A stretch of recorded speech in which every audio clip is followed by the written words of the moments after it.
Acquiring a budget camera does not solely involve selecting the least expensive option.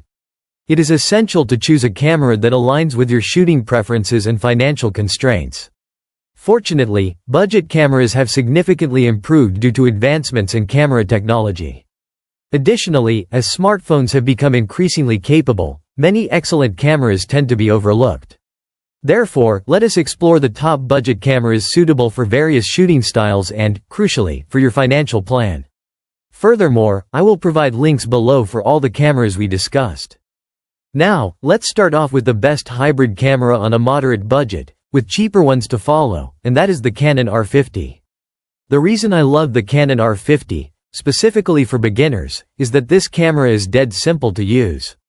It actually has several automatic modes on the mode dial that produce good results. But my favorite is Creative Assist, where you simply tell the camera things like brightness, background blur, contrast, and the camera does the rest for you. And if you want a more manual shooting experience, it also has a really good button layout that's easy to navigate. The button layout is pretty minimal, with only a single command dial and no scroll wheel.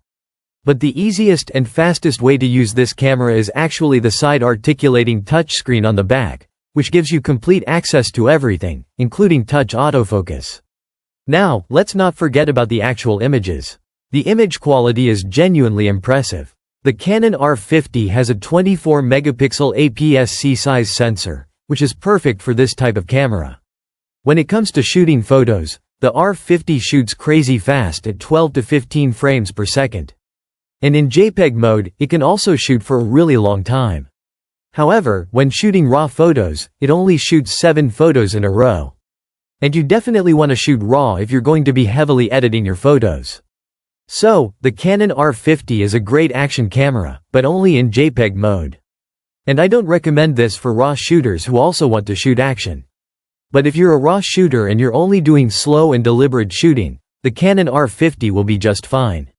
When it comes to video, it shoots 4K at 24 and 30 frames per second, but it's actually downsampled from 6K. And this is actually going to give you a 40% boost in detail and clarity over normal 4K. And you also have 8-bit color in regular video or 10-bit color in HDR-PQ mode for light color grading. But if you want a flat log profile for heavy color grading, you should actually check out the older brother to the Canon R50. The Canon R50V is more of a video-centric camera.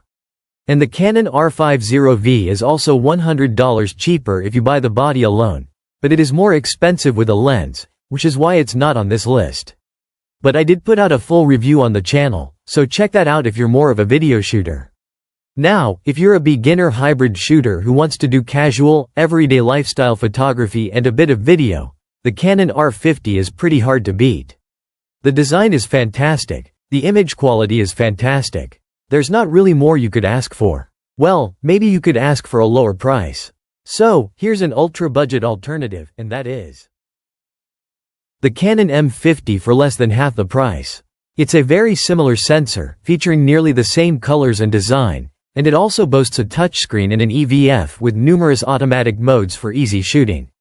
It also has excellent autofocus with face and eye tracking, but it is not as good as the Canon R50.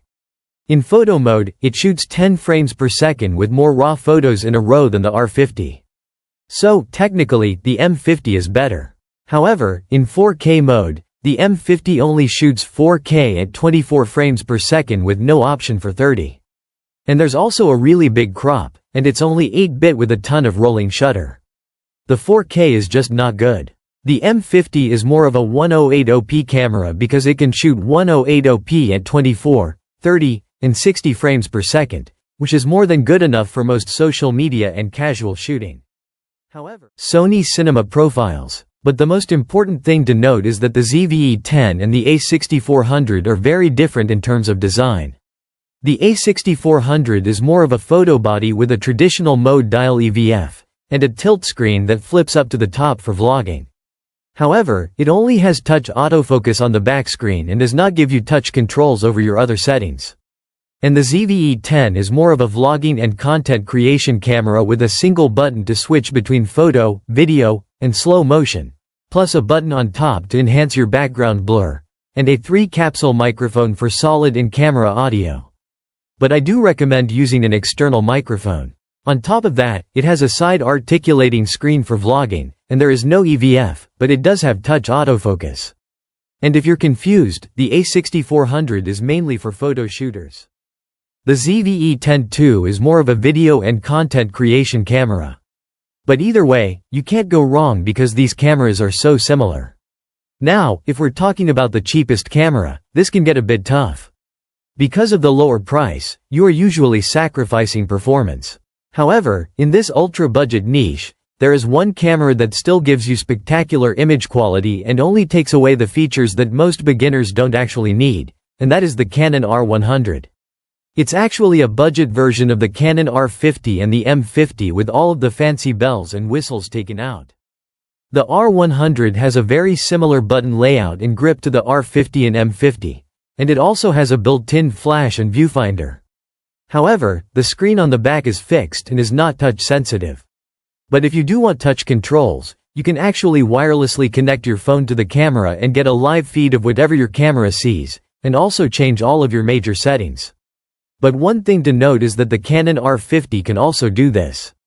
Inside the Canon R100, you have a 24-megapixel APS-C size sensor, which is very similar to the Canon R50 and M50, so you get the same level of detail and clarity along with the Canon colors. However, some of you guys might notice that the Canon R100 colors are not as vivid and saturated as the Canon R50 and look closer to the Canon M50 colors, but you can adjust this inside the camera. As for shooting photos and videos, the R100 only shoots slightly slower than the Canon R50 at 6 frames per second, and you can shoot up to 1000 JPEGs in a row. However, with only 6 raw photos in a row. So, the Canon R100 is definitely best for someone who's doing slow and deliberate shooting, and it's definitely not an action camera.